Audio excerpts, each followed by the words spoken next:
రైతుల కష్టాలపై YCP TDP నేతల మధ్య మాటల తూటాలు పేలుతున్నాయి. రైతులు కష్టాల్లో ఉంటే చంద్రబాబు రాష్ట్ర జీడీపీ పెరుగుతుందని అబద్దాలు చెబుతున్నారని ఫైర్ అయ్యారు జగన్. దానికి మంత్రి పత్తిపాటి పుల్లారావు రియాక్ట్ అయ్యారు. జగన్ కు కేసులు, సూట్ కేసులు తప్ప రైతుల గురించి తెలియదని మండిపడ్డారు.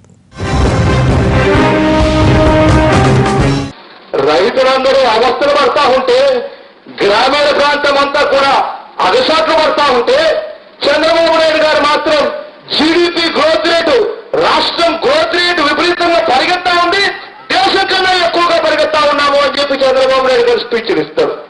మరి ఇటువంటి ముఖ్యమంత్రి ఎంత త్వరగా పోతాడు అని చెప్పి ఇవాళ గ్రామంలో ఉన్న ప్రతి ఒక్కరూ ఎదురు చూస్తా ఉన్నారు. ఇటువంటి పాలనకు సాగనంపే దాని కోసం మీ అందరూ కూడా చెయ్యి కలపాలి, అడుగు వేయాలి.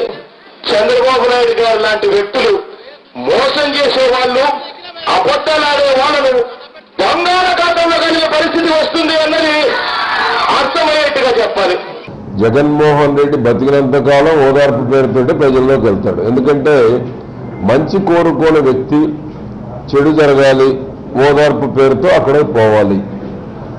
రైతులు సంతోషంగా ఉండకూడదు, రైతులు కష్టాల్లో ఉంటే ఈయన ఓదార్పు చేయాలనేటువంటి ఒక దురాలోచన కలిగినటువంటి వ్యక్తి ఎవరైనా ఈ రాష్ట్రంలో ఉన్నారు అంటే ఒకే ఒక్కడు జగన్మోహన్ రెడ్డి. ఎందుకంటే ఆయనకి కేసులు, సూట్ కేసులు తప్ప రైతులు కష్టాలు తెలియవు.